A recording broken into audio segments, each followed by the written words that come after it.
Hard Truths. So Hard Truths is the new Mariam John Baptiste film, starring Mariam John Baptiste, directed by Mike Leigh. Very British film. Just the first shot, you're like, oh, it's England.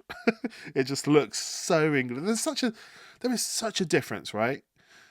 That if you just just record, like film a shot of a street in England, a normal street where houses are, and a street in North America, you're like, oh, there's such a difference, and there really is, and I can really like sense it when I see this. I'm like, oh my god, it's so English, so British.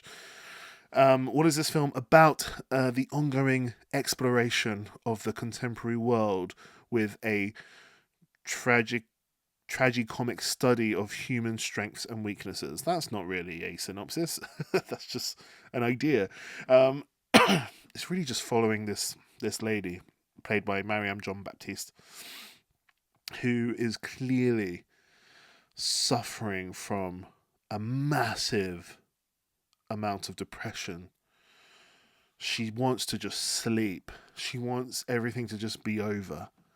That's all she wants. And everything, every day is a battle with absolutely everything. Everything pisses her off. She's so grumpy and annoyed. And yeah, the film just sort of, basically, it's just her. It's just following her as she interacts with people at the supermarket, interacts with like her sister and her sister's kids, and her own family.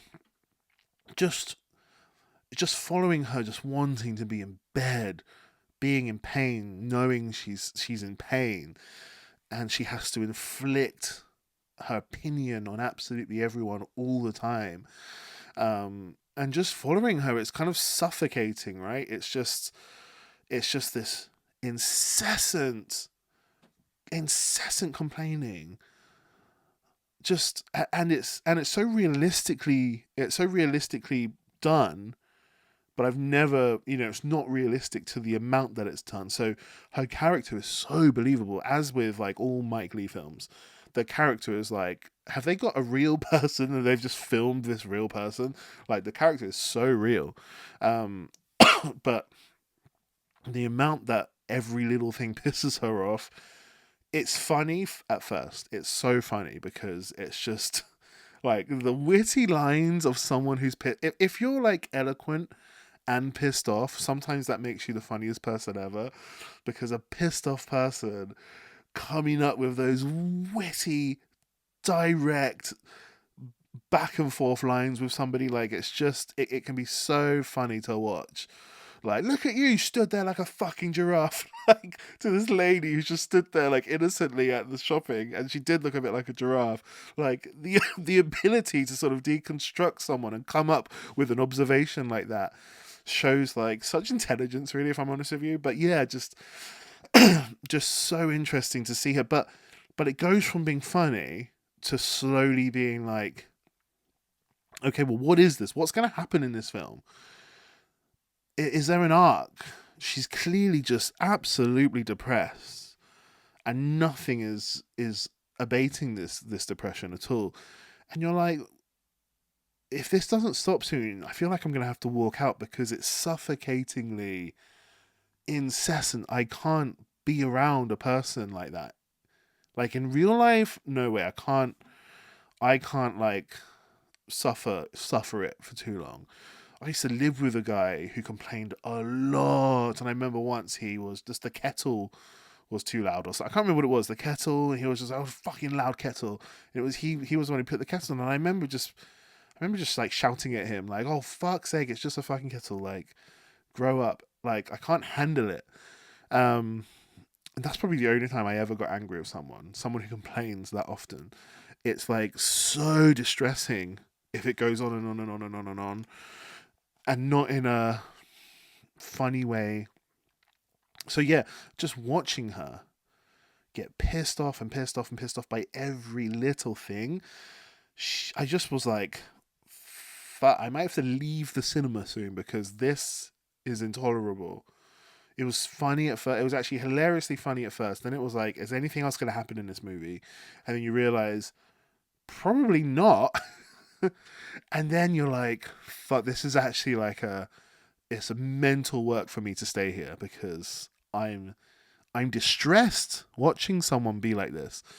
There is some arc, if I'm honest with you. There is a moment in there where she stops and she's upset and maybe a bit more contemplative, but it actually ends with no kind of. I was really surprised when it ended. There's not much of an arc.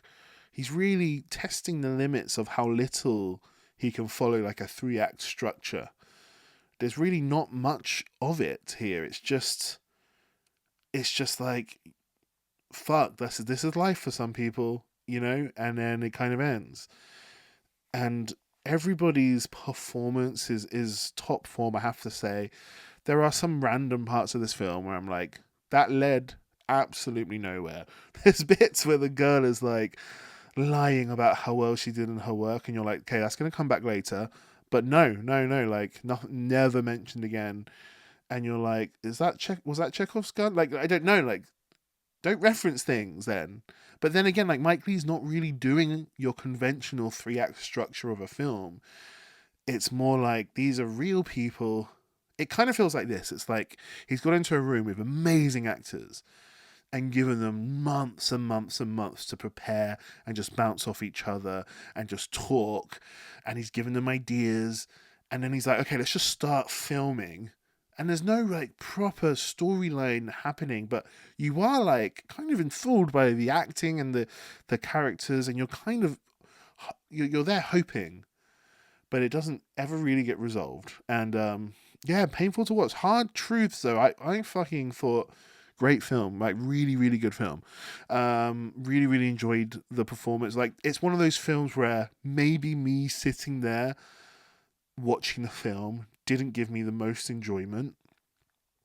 However, I've really enjoyed the process of thinking about that film and analyzing that film after the fact. Like, it's kind of rare that a film sticks in my brain for that long, and I'm still thinking about it now. I'm still thinking, like, because it just felt like such a real person stretched to 11, you know.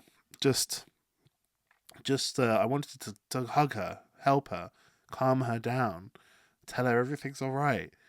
But depression isn't really like that. There's something physically broken. It feels like when you watch her, and you're like, wow, no amount of sort of logical discourse with this person is really gonna help them. I feel like there's something else that needs to be done, and I don't know what it is. I'm not, not a professional, but I just really, really wanted to hug that angry lady.